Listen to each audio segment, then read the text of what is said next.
NEET 2023 का ये सबसे आखिरी का टाइम चल रहा है और आखिरी टाइम पे कुछ तिकड़मबाजी चल रही हो ना तो चला देनी चाहिए, क्योंकि कई बार क्या होता है लास्ट का जो छोटा सा एफर्ट है ना वो बहुत बड़ी मदद कर देगा आपके रिजल्ट में।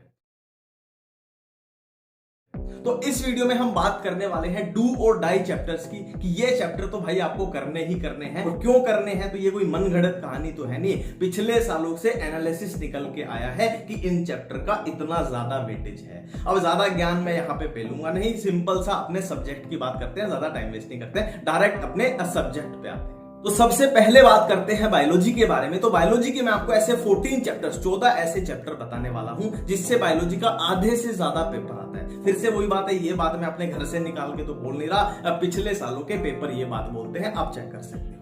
तो स्टार्ट करते हैं। सबसे पहले रहेंगे जेनेटिक्स के दोनों चैप्टर, फिर sexual reproduction in flowering plant, फिर बायोटेक्नोलॉजी का प्रिंसिपल एंड प्रोसेसेस, और फिर है अपना cell the unit of life, फिर है बायोलॉजिकल क्लासिफिकेशन, फिर है एनिमल किंगडम, फिर है मॉर्फोलॉजी ऑफ फ्लावरिंग प्लांट, फिर है ह्यूमन रिप्रोडक्शन, फिर है एनवायरमेंटल इश्यूज जो कि इकोलॉजी से है, इकोलॉजी का एक और चैप्टर ऑर्गेनिज्म एंड पॉपुलेशन, फिर है प्लांट किंगडम, फिर है एनाटॉमी ऑफ फ्लावरिंग प्लांट, फिर है cell cycle and cell division.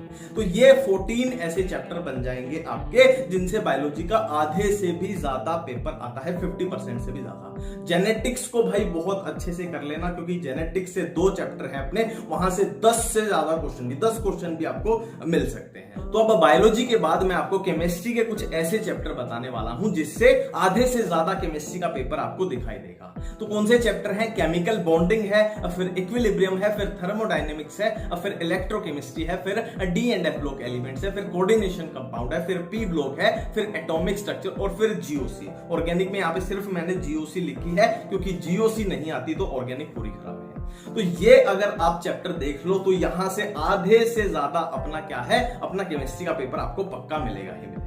अब केमिस्ट्री के बाद हम बात करने वाले हैं फिजिक्स के बारे में। तो फिजिक्स के मैं यहाँ पे जो आपको चैप्टर बताने वाला हूं ना, ये सबसे ऑलमोस्ट सबसे आसान भी आपको पढ़ेंगे और इनकी वेटेज भी बहुत ज्यादा है। कौन से बन जाएंगे? सबसे आसान तो वही है, मॉडर्न फिजिक्स सबसे आसान और सबसे स्कोरिंग रहेगी, और फिर यूनिट एंड डायमेंशन जो इतना मुश्किल नहीं है और स्कोरिंग भी है, फिर ईएम वेव है, और फिर सेमीकंडक्टर करंट इलेक्ट्रिसिटी। देखो सेमीकंडक्टर और करंट इलेक्ट्रिसिटी से 3-3 क्वेश्चन भी आते हैं, मतलब 2 चैप्टर से 6 क्वेश्चन भी आपको दिखाई दे सकते हैं, ठीक है। फिर थर्मल फिजिक्स जो है उसकी भी अच्छी खासी वेटेज है, लगभग 5 क्वेश्चन, और ऑप्टिक्स रे और वेव दोनों को मिला दो तो यहां से भी 4-5 क्वेश्चन आपको दिखाई पड़ते हैं। तो ये टोटल आप देखोगे ना तो बहुत भारी वेटेज फिजिक्स की इनसे, खाली इन टॉपिक से, इन चैप्टर से बन जाती है। देखो फिजिक्स में ना वेटेज के साथ एक और फैक्टर काम करता है कि चैप्टर आसान भी होने चाहिए। वेटेज प्लस आसान ये वाले ढूंढ के चलोगे तो थोड़ा रास्ता आसान, ठीक है। उम्मीद करता हूं इस वीडियो से आपको मदद मिली होगी, और एक स्पेशल चीज भी आने जा रही है ना, 4 नंबर पक्के वाली सीरीज, तो वो भी बहुत जल्दी आपको दिखाई देगी और डेली की बहुत सारी वीडियोस आएंगी। थैंक यू, धन्यवाद, ध्यान रखिए।